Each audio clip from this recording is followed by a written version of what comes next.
So Joshua, thanks for taking time out to talk with me. We're here to do the Art of Fearlessly Doing Business interview, and I have 5 questions for you. But first, I want to ask you a little about who you are and what your business is. Well, thanks for letting me be a part of it. My name's Josh Farley. I own Redline Electric and Solar. We're a full-service lighting, electrical lighting solar contractor here in the Valley. We do 95% commercial service work.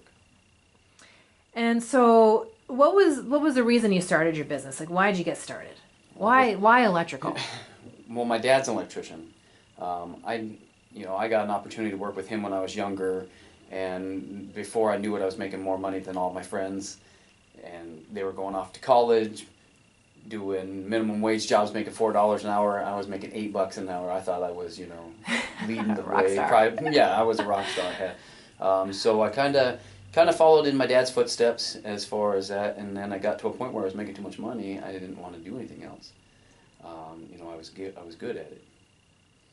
So, what was the first big fear to kind of take the leap out on your own? Because did you work for your dad first or another company? So I worked with my dad for a while. Then I had to go find my own way. You know how that goes. The last company I worked for was M&M Electric, and they were on their way. The owner wanted to sell, and they were on their way out of business. And I ended up being the last person working there, which You're the last man standing. correct. Right? My wife was pregnant at the time with our son Aiden, and a friend of mine came and asked me, "Hey, do you want to see if we can round up M&M's customers and start our own business?" So I went into partners with a guy, and the day my son was born was the day I quit my job with M&M and went to work for myself. Wow. Yeah. No pressure. Yeah, none So, whatsoever. so that Loads. was that your biggest fear? Like, oh my God, I just had a child and Yeah, I mean it was huge. It was definitely put a lot of pressure on, but I think I needed that. I think I needed that pressure. Sorry. Well, that's okay. It is kind of pressure. Right. But when I worked at Edward Jones, one of the things they would say about the financial advisors is if you wanted to get a financial advisor to earn more money, just have him have his wife get pregnant. Right. Give him a little Right? motivation. Yeah, or buy a Cadillac and then you have the payment to work off, right? Right. But we were partners for a couple years, and the economy took a crap in 2009. He did new construction, I did service work, and all the new construction died up. So we were we weren't on the same page as far as where we wanted to take the business. So we ended up splitting ways, and I started Redline Electric and Solar. So that kind of is a good lead into the next question. Was that your first big bump in the road, or was there a bump before that you can remember? That first, like, oh my God, how am I going to deal with this moment? For me, I didn't consider it a bump. I thought it was an opportunity. Mm-hmm. I had quit my job and joined forces with him before, so I had already, I didn't have that scare when I left him and did my own thing. For me, the first big bump in the road was, I had my own business, was working out of my house, and a semi-truck pulled up outside and laid out 29 pallets of light fixtures in my driveway. And my neighbors were all like, "What's going on, Josh?" I didn't have any place to put it. That's when I reached out to a customer of mine that does property management, and we ended up renting this space that we're in today to store all the stuff that we're using for a project. And now we've been here 5 years. So that's actually kind of a good entrepreneurial story. Like something shows up and you just got to deal with it. Right. And I reached out to them and I was like, "Hey, I just need a place to put these for a couple months while we're installing." But then we got the order, we got another order, we just stayed. So it was a good bump, but it was definitely a bump. So now you've been in business for how many years? I'm going on 8 years next month. Congratulations. Thank you. It's a really huge Thank you. thing. And so what's the thing that kind of makes you the most concerned now, or the thing that keeps you up at night? Growing.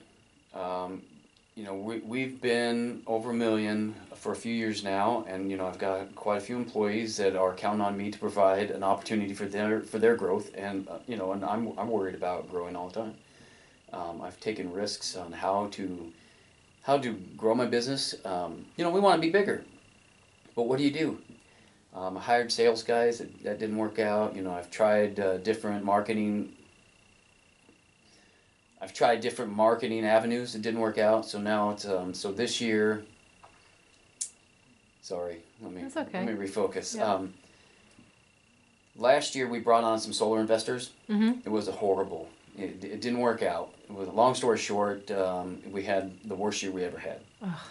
And I say last year, I'm meaning 2015. Mm-hmm. So in 2016, I told myself I was going to stop being the electrician that I've always have been and start working on myself as a business owner. So in 2016, I spent a lot of time self-help,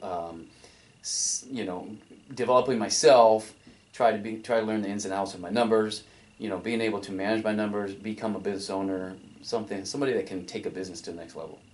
I think you're a member of EO, correct? Correct. I joined EO. I took the SBA Emerging Leaders course. That was kind of like EO on steroids, or a crash course of EO. And I'm reading lots of books. Trying to expand my thought process. So you sharpened the saw. Correct.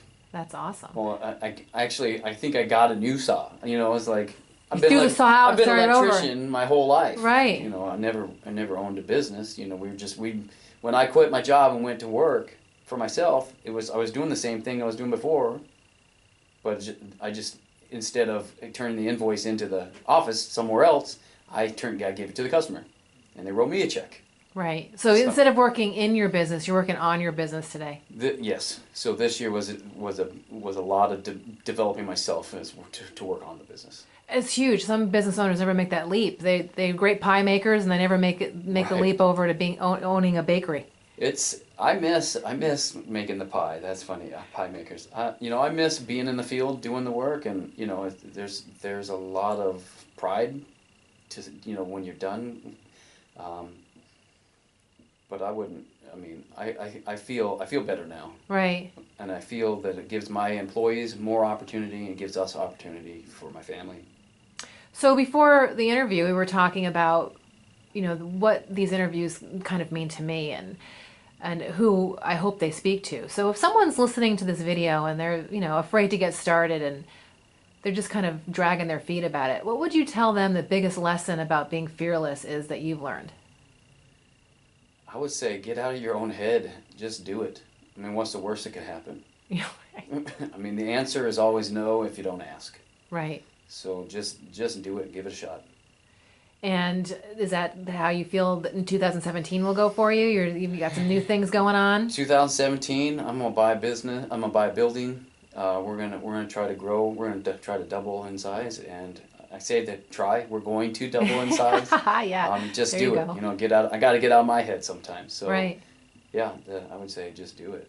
Well, Joshua, I really appreciate your time. I thank you so much for being part of this project. You're a really good friend of Derek, who was in the 2016 show, and so I really appreciate you, participating this year because you've already been part of the project from a peripheral point of view.